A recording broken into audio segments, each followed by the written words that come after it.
As the last whispers of sunlight flickered on the roof of the little farmhouse in South Ashburnham, North Massachusetts, on January 25th, 1967, 28-year-old mother of 7, Betty Andreasson, was clearing up the dinner dishes. James, 31, her husband, had been involved in a head-on collision just 2 days before Christmas, which left him in ICU for a week and an extended hospitalization stay. Her elderly parents, Wayno Aino, her father, and Eve, her mother, had moved into the cramped living quarters to help Betty with the children. Even though it had been a traumatic few months, Betty was feeling hopeful this evening. The home was filled with serenity as 5 of the children sat watching Bozo the Clown in the living room at the feet of their granddad. Baby Cindy, 3, was curled up on Grandma Eve's lap, asleep, and Becky, 11, had burst through the door 5 minutes earlier, filled with excitement at the wonderful change in weather. When suddenly the power went out, shattering the peaceful moment and causing the children to barrel into the kitchen, seeking the safety of their mother's arms. Betty tried quickly to regain order in the blackness of her kitchen when a strange pink light appeared at the window. The odd light grew brighter and brighter, filling the room as everyone watched on, mesmerized. Then it began to pulsate faster and faster, turning bright orange, which jolted Betty back from the hypnotic trance the light seemed to emanate. Hurriedly, she moved all the children out of the way, hoping to find safety for them in the living room. Wayno Aino rushed past Betty and the children in haste, hoping to find the source of the light, and as he looked out the window in astonishment, he saw a number of creatures not taller than 4 foot, dressed in moon suits, hopping like grasshoppers towards the kitchen door.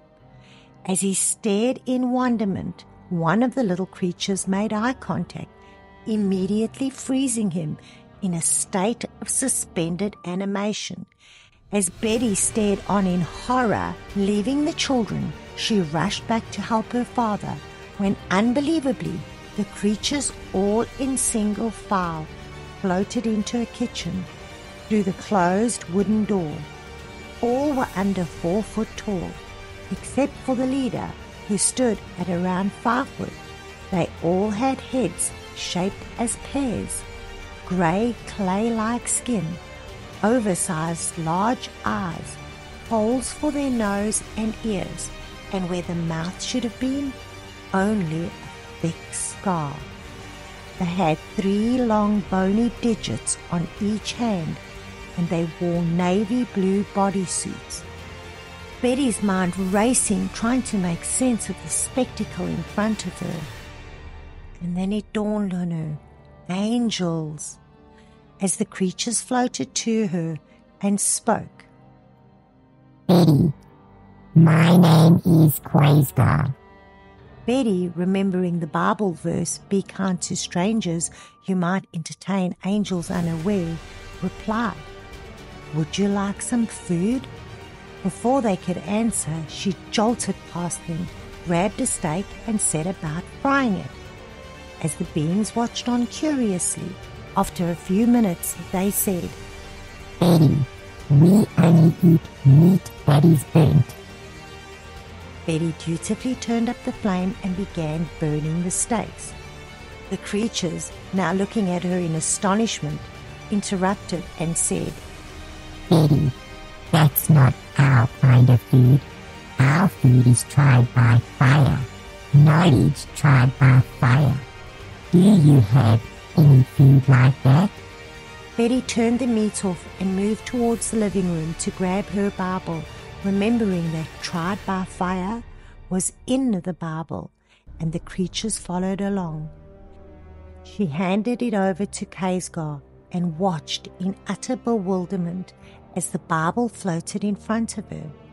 Quasar moved his strange little hand and it began spinning in front of her, eventually stopping open. and all the pages were blank. Next, Kaysgar handed Betty a little blue book. Opening it, she saw the book was somehow alive, and it had a wheel and another wheel rotating, and there were 4 creatures. Not understanding what she was looking at, she closed the book, looking back to the creatures whose eyes had gone even larger and were now solid black. "What do you want?" Betty asked. We have come to help and save you. We have come to help and save you. We have come to help and save you. Betty interrupted. "You keep saying you are here to help and save us. Are you of God?" The world is trying to destroy itself. "Well, how can I do anything about that?" Will you follow us? "If you are of God, if you are here to help, I will follow you," Betty replied. "But don't deceive me." Will you follow us? Will you follow us? Will you follow us? Will you follow us? Echoed around Betty. Slowly her willpower faded. Will you follow us? Will you follow us? "What about my children? My parents?" Betty cried. They are all right. Will you follow us? Betty silently prayed. "Oh Lord, what should I do?" Quickly, the beings replied. We will not hurt you. Will you follow us? "Oh, all right," Betty said, and followed the beings out, taking Betty as they floated out of the house, leaving the same way they entered, through the closed, solid wooden door to Betty's backyard, which was now lit in an array of multicolored lights dancing in pools of mist. Betty's entire body felt strange. Kaysgar directed her to look up, and in amazement, Betty saw a large oval disc with a glass bottom and what seemed to have creatures inside, and there was a wheel within a wheel rotating. "Oh, the blue book," she thought. "That's what I saw in the little blue book." Kaysgar said, You can trust us. We have more to show you. Come along.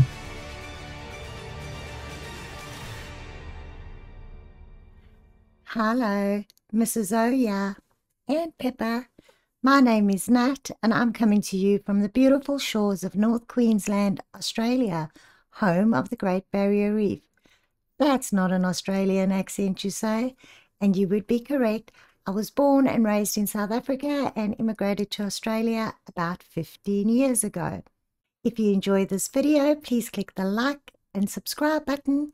And if you would like a free gift, down in the description box below is a link to our newsletter. Click on the link and we will send you this adorable Mrs. O Investigates sticker featuring our crack team of detectives Harley and Pepper. With all that out of the way, let's get on with the video. Dr. J. Allen Hynek, an interesting figure who we will explore later in this video, said this, quote, "As a scientist, I must be mindful of the past. All too often it has happened that the matters of great value to science were overlooked because the new phenomena did not fit the accepted scientific outlook at the time." Unquote. The Bible says in Jeremiah 33:33, "Call unto me, and I will answer thee, and show thee great and mighty things which thou knowest not." This is a two-part series, and in today's video we will investigate the Betty Andreasson Luca abduction. First though, aside from alien abductions and witch trials, Massachusetts has a fascinating history and intriguing high strangeness. Betty lived in South Ashburnham, a quaint New England town situated in the county of Worcester, of Massachusetts, United States of America. And at the last census in 2020, they had a population of 6,315 people.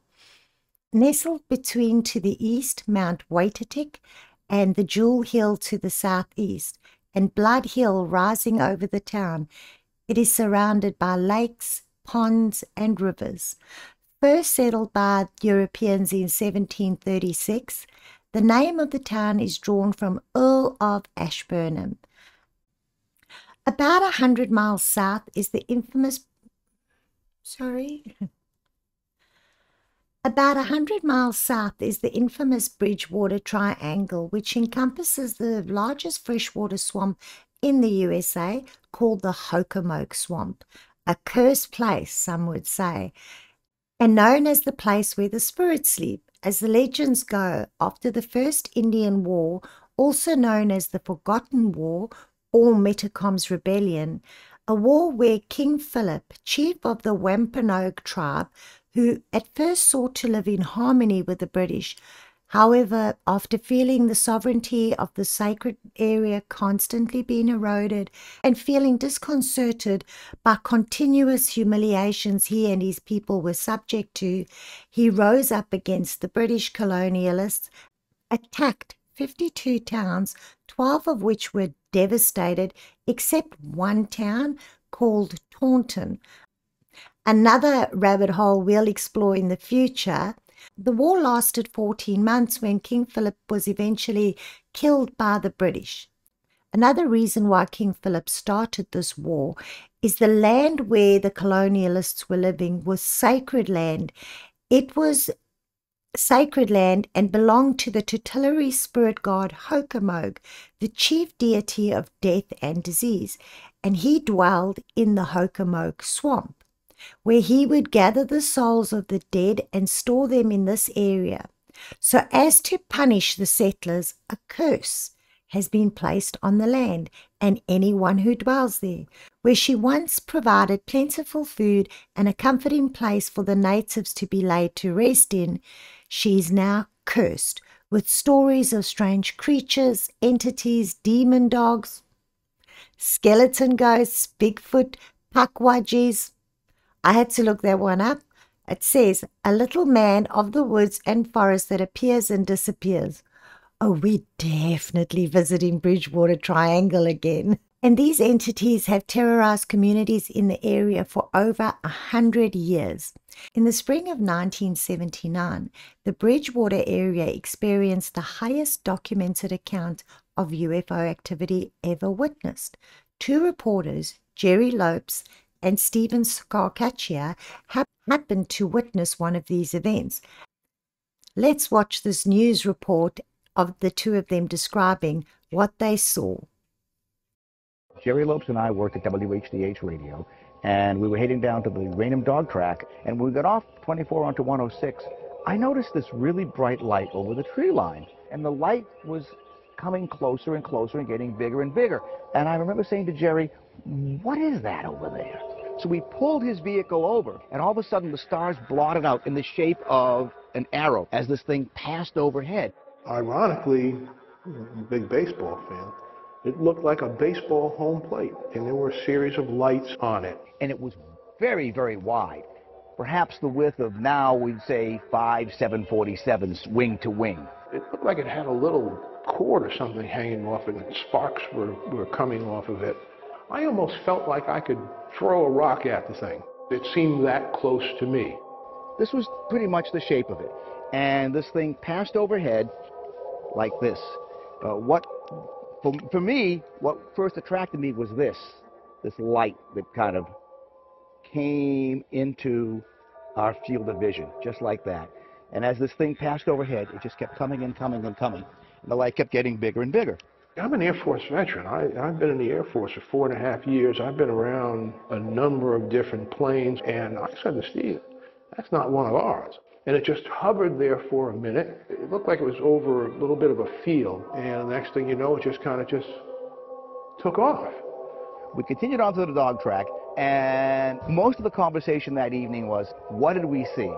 Up to that point, I had been 100% skeptic. I thought anybody who ever saw these things, they were either crazy or publicity hounds, or there was just something wrong with them in their head altogether. What I didn't realize at the time was that a lot more people had seen it than just Jerry and I. Interestingly, over the course of the next week, there were a series of spottings, different sightings. It was reported in the papers, reported on the radio station, and at that point, Steve and I decided to come forward and say, hey, we actually saw something. A couple of days later, an article appears in the Brockton Enterprise. And not only does it have interviews with Jerry and I, but quite a number of other folks in and around the Randolph area who had seen it. But they've got the staff artist take all of our recollections and put together a drawing, an artist rendition, which looked pretty much like this. They were at a famous crossroads when they saw this craft, known as Route 106 and Route 24. Another area of extreme strangeness by aliens and even humans. There's a graveyard there called Colchester Cemetery, where all the headstones are blank. Blank, you may ask? Yes, blank. Why? Well, there are no bodies in the cemetery. The city just decided they didn't like where the cemetery was, so they moved it. But instead of exhuming all the bodies at a very high cost, they removed the old headstones, chucked them out, and put up new ones in the area where they would have liked the cemetery to be. So, local government. What else? One other fun fact about this area, Lizzie Borden, yep, that Lizzie Borden, her lawyer was born in Ashburnham. The abduction of Betty Andreasson is the most and best documented case of CE4 abduction in history. CE is a term invented by Dr. J. Allen Hynek, an American astronomer, professor, and UFOologist who is best remembered for his UFO research as a scientific advisor to the UFO studies undertaken by the U.S. Air Force. Joseph Allen Hynek was born May 1st, 1910, in Chicago. In World War II, he was a civilian scientist at Johns Hopkins Applied Physics Laboratory. After the war, he returned to the Department of Physics and Astronomy at Ohio State University. In 1956, he moved to Harvard and worked at the Smithsonian Astrophysical Observatory. He was contacted by the U.S. Air Force to examine a number of sightings that happened in 1948 of unidentified flying objects. He was skeptical, though, but intrigued with the phenomenon, and was appointed to Project Sign, a U.S. Air Force project implemented to investigate these sightings further. He was known as the debunker-in-chief at the Air Force, a role he thoroughly enjoyed. However, as he continued into this investigation, he could not refute the evidence in any way. As a result, he became a believer that there was non-human intelligence all around us. With this new change in his belief, he was obviously not considered welcome in polite society anymore, but he doggedly stuck to his new position. In 1973, he founded CUFOS Center for UFO Studies, a privately funded organization for scientific analysis, archiving, or research, including civilian research. They decided that they were going to conduct a scientific examination of alien abduction cases and placed an ad in the paper, which is what Betty eventually responded to. 2 years after they placed this ad in the paper, she was selected to be part of the most documented and researched alien abduction in history, what is now known as a close encounter of the fourth kind, CE4. When working with the Air Force, Dr. Hynek developed a system to classify and document the various UFO encounters. This chart shows what each classification means. NL, nocturnal light, DD, daylight disk, RV radar visual CE1 craft seen within 200 feet, CE2 craft seen within 200 feet and leaves evidence, CE3 craft seen within 200 feet with occupants. In 1976, when Betty wrote that letter, there was no CE4 classification because nobody in the military or ufology, for that matter, thought alien abduction was possible. After the investigation, CE4 was added and is now classified as human interactions with a non-human entity. The investigation was also handled by top professionals in the field. Dr. Harold J. Edelston was selected to perform the deep hypnotic regression needed for this investigation. He was the director of the New England Center of Hypnosis and is an expert in trans-hypnotic regression. Raymond E. Fowler, who is the author of the book The Andreasson Affair, witnessed most of the hypnosis sessions with Betty. He's best known for the development of the UFO Field Investigators Manual. I tried to find a copy of it but was unsuccessful.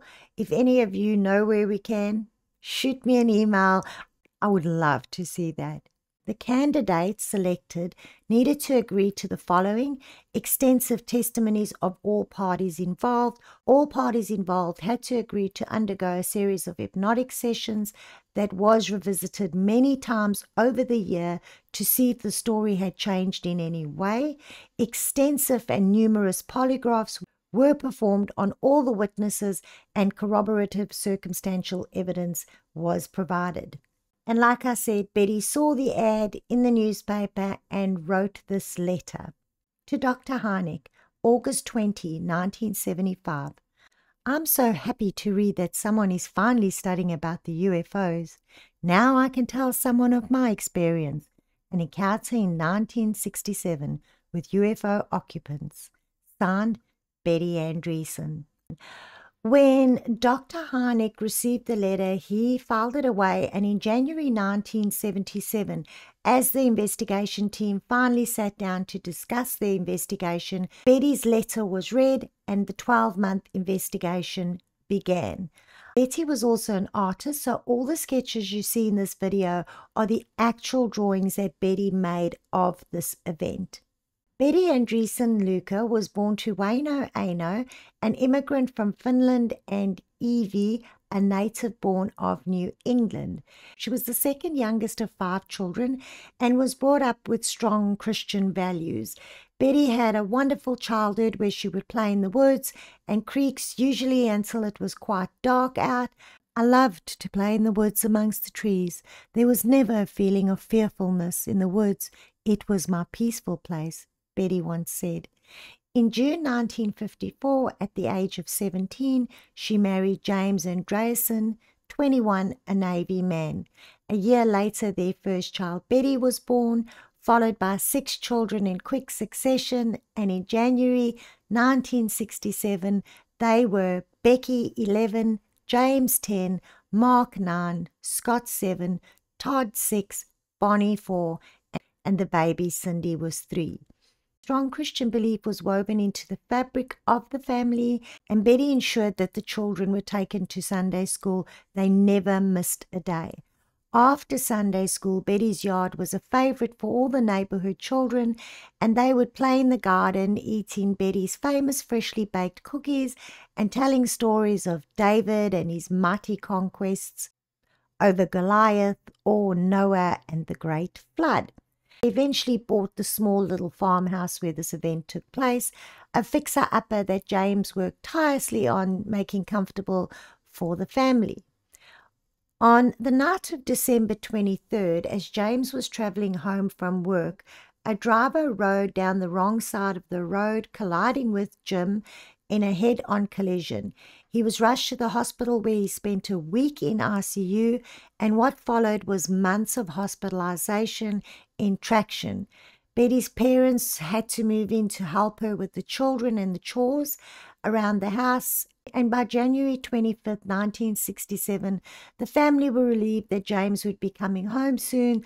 The weather had cleared up wonderfully. The snow had stopped falling, even though there was a strange mist that Betty had noted as she looked out the kitchen window, which she said filled her backyard like pools of mist. She said the oddness did not affect her mood as she was busy clearing up the kitchen dishes. When the power went out, and we heard in the intro what happened. In part 2 of the series, we'll review the actual hypnosis sessions Betty underwent, and we will hear in her own words how she describes what happened on the craft. We will also explore some of the humiliating things Betty had to endure, including a light cleansing event and an examination which was terrifying. But today I'll just summarize what happened on the craft. Betty enters the craft and goes through various doors and different rooms, moving from room to room. She says there's strange lights. Then Kaysgar leaves her alone with the smaller beings, which causes her to panic. And the beings tell her he'll be back, he's going to prepare. Another door is opened, revealing a spiral staircase, and they descend down. They eventually get to a door that Betty describes as going down. And all I can think of is that the door is horizontal with the floor.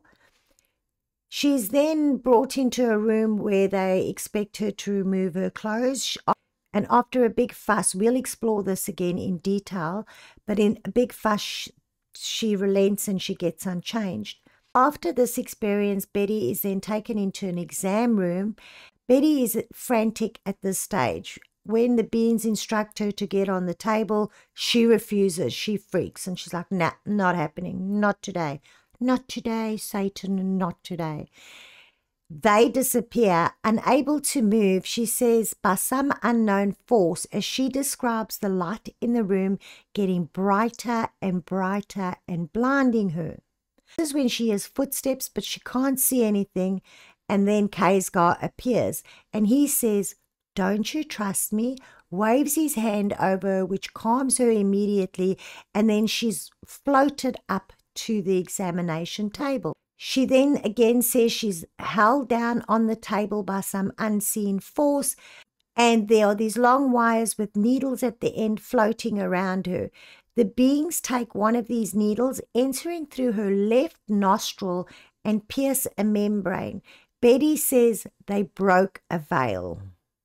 They then begin probing in her brain. This is excruciatingly painful. They remove the needle, and at the end of the needle is a small white ball. They take this specimen, move away from her, and start whispering to each other. Another needle is then inserted in her navel, again causing immense pain, and they probe her. When they remove this probe, Betty's yelling and screaming at them to make it stop. She says they ignore her as they worriedly examine the specimen and chat quietly to each other again. When Betty was asked later by the team what she believes they meant, she said they were talking about her uterus because she had had a hysterectomy a few months before this event had occurred. She said Kaysgar seemed to be disagreeing with the other beings, and a scroll was brought out. They examined the scroll, still concerned, and then they mentioned further testing, to which Betty's like, nah, I'm out. Done. She screams, no more tests. No. Kaysgar comes over and tells Betty, you can trust me, Betty, trust me, and then gives her a strange purple syrupy substance to drink. And she says, as it touches her lips, her body is filled with bliss. They conduct the rest of the tests, not hurting Betty, and she remains calm. Kaysgar leaves the room, and Betty is eventually transported off the craft. In the days preceding this, nobody in the family is talking about this experience. Betty still has the little blue book that Quasar handed to her, and when he had handed her the book, he gave her instructions, and he told her that she would keep the book for 10 days, never to show it to anyone. It was only for those who had gone through a cleansing, and told her to study the book. Every day she opened the book to examine it. Betty refused to leave the house, not even to go to church. She constantly fretted over this blue book. However, Becky, the oldest daughter, at the same time was having terrible dreams. Night after night, she was having vivid nightmares. She was afraid to sleep, and during the day, she was being plagued too. And eventually, she could not take it anymore and spoke to Betty about it. Even though for most of the event Becky was suspended in animation with the rest of her family, she happened to wake up and see her mum give the creature the Bible and Quasar giving her the little blue book. Betty took Becky to the room, telling her daughter that it was not a dream, it was all true, but Betty stressed to her not to tell anyone about the experience. Betty then got up, grabbed the little blue book from her closet, and showed it to Becky as proof that the experience was real. This was day 8. The next morning, Betty went to reach for the blue book, and it was gone. When Betty was asked if she had ever found her Bible, she said she had her Bible, but the Bible that they had taken was actually Becky's Bible, and that had been missing since the Sunday before the event, and they've never found that again. The entities did return to Betty a number of times, with Quasar eventually giving Betty a farewell address, which we will go into great detail in the next video because I have a lot to say about his message. What he basically said is Betty's race would not believe her at this time, but they would in the future, that they were there to help humans, but humans need to open themselves up to them. He also touched her forehead and downloaded strange formulas into her mind, and says because of their great love, they cannot let man continue, but there are conditions for them to help us, and one of them is that we have to accept them and believe in them wholeheartedly if we want to be saved. They'll also send us riddles until we believe. So, okay, great strategy. You're going to riddle me that. Okay. After Becky's chat with Betty, the family starts discussing the event, and Betty reaches out for help, and that's where she finds the ad. And then what follows is the most documented CE4 investigation in history. Eventually, the family would move to Florida. Betty and James divorced, and she remarried Robert Luca. Tragedy would strike the family in October 1977 when Jimmy and Todd, Betty's 2 sons, died instantly in a motor vehicle accident. In her book, A Lifting of the Veil, Betty shares the sadness they endured over this great loss. Betty passed away on March 18, 2022, and her obituary reads as follows. Betty was a dedicated and loving wife and mother of 7 children. She is survived by her husband of 40 years, Bob Luca, and 4 children, Mark, Scott, Bonnie, and Cindy, and 2 stepchildren, Tony and Wendy. She was preceded in death by her 3 children, Becky, Jim, and Todd. They are eternally grateful for their amazing mother and everything she taught them through her love and faith. Not only was Betty a positive influence in their lives, but also in the lives of all who knew her. She was a very special light on this earth. Betty believes that the creatures are angels. I disagree with her, but that's for you to decide. Let me know down in the comments, do you think they're angels or demons or from another planet? Thank you so much for watching. Comment down below if there's any topics you'd like me to cover. If you would like to see more about the blue book Betty was given and my opinion based on a biblical perspective of what she saw, please stick around for the next few minutes. If you would like one of these stickers with Pepper's face on it, down in the description box below. Thank you so much for watching. Please click the like and subscribe.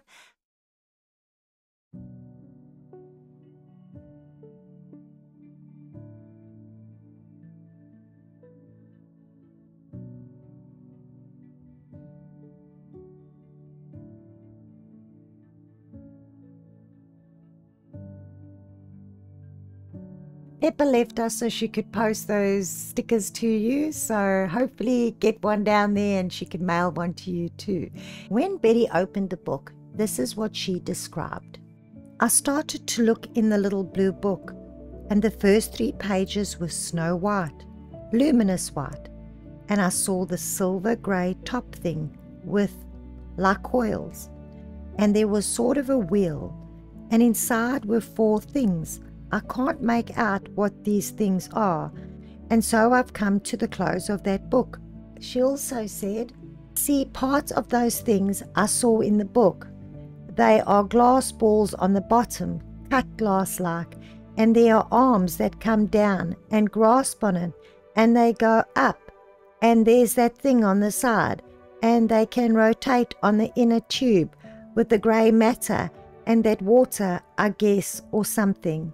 Picture that I'm showing you as I'm reading you, this is what Betty actually drew when she opened the blue book and when she went outside and looked and saw that what she had seen in the book was now right in front of her. And the ship turned back so that it was not glass but like a silver gold, and I see the legs and they are parked sort of. As we examine these pictures, let's have a look at what she's written on there.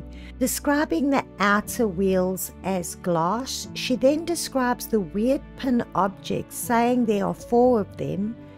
They are glass balls, and whatever's in them is what's causing them to pulsate. She quotes, somehow the ship moves from this, and I think the cone causes a vacuum or a suction somehow, perhaps like a little whirling tornado. I'll read you some verses of Ezekiel chapter 1, and it's a difficult one to understand, but there are some things that can kind of make sense to us. I'm just going to read you a few of them, and then you can decide for yourself if it sounds similar to what Betty was describing in her picture. Ezekiel 1. Now it came to pass in the 13th year, in the 4th month, in the 5th day of the month, as I was among the captives by the river Shabar, that the heavens were opened, and I saw visions of God. The word of the Lord came expressly unto Ezekiel the priest, the son of Buzi, in the land of the Chaldeans by the river Chabar, and the hand of the Lord was there upon him. And I looked, and behold, a whirlwind came out of the north, a great cloud, and a fire imploding itself, and a brightness was about it, and out of the midst thereof, as the colour of amber, out of the midst of the fire. Also out of the midst thereof came the likeness of 4 living creatures, and this was their appearance. They had the likeness of a man. As for the likeness of the living creatures, their appearance was like burning coals of fire, and like the appearance of lamps, and it went up and down among the living creatures, and the fire was bright, and out of the fire went forth lightning, and the living creatures ran and returned as the appearance of a flash of lightning. Now as I beheld the living creatures, behold, one wheel upon the earth by the living creatures with his 4 faces.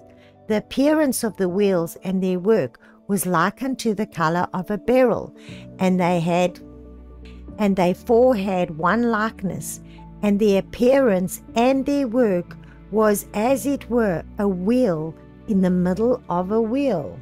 When they went upon their 4 sides, and they turned not when they went. As for their rings, they were so high that they were dreadful, and their rings were full of eyes round about them 4. And when the living creatures went, the wheels went by them, and the living creatures were lifted up from the earth. The wheels were lifted up. Whithersoever the Spirit was to go, they went. Thither was the Spirit to go, and the wheels were lifted up over against them, for the spirit of the living creatures was in the wheels.